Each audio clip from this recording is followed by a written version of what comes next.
Hi friends, ఈ వీడియోలో మనం తెలుసుకోబోతున్న దివ్యదేశం తిరుకన్నన్ గుడి. ఇది మన ప్రస్తుత భారతదేశంలోని తమిళనాడు రాష్ట్రంలోని నాగపట్నం జిల్లాలో ఉన్నది. వశిష్ఠుడు శ్రీరామునికి గురువు అని మనకి తెలుసు.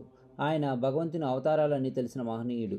రోజు వెన్నతో కృష్ణుడి రూపం చేసి ఆరాధించేవాడు. ఆయన ప్రభావంతో వెన్న కరిగేది కాదు. ఒకరోజు పూజ చేస్తూ కనులు మూసుకున్నాడు. ఇంతలో ఓ బాలుడు దాన్ని తీసుకుని పారిపోయాడు.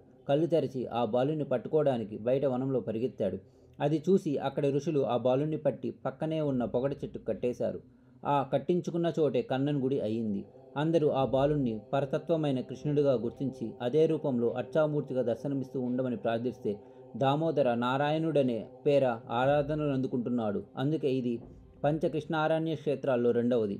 ఇక్కడ అంజలి ముద్రతో నిలిచి ఉన్న గరుత్మంతుడు భక్తుల మొక్కులనన్నిటినో తీరుస్తూ ఉంటాడు. శ్యామలామేని పెరుమాల్, లోకనాథ పెరుమాల్గా అరవింద నాయకుతో వేంచేసి ఉన్న స్వామిని అందరం కలిసి సేవిద్దాం. ఇలాంటి మరిన్ని స్టోరీస్ తెలుసుకోవడానికి మన ఛానల్ని సబ్స్క్రైబ్ చేయండి. ఈ వీడియో మీకు నచ్చినట్లయితే లైక్ చేసి షేర్ చేయండి. Thank you guys.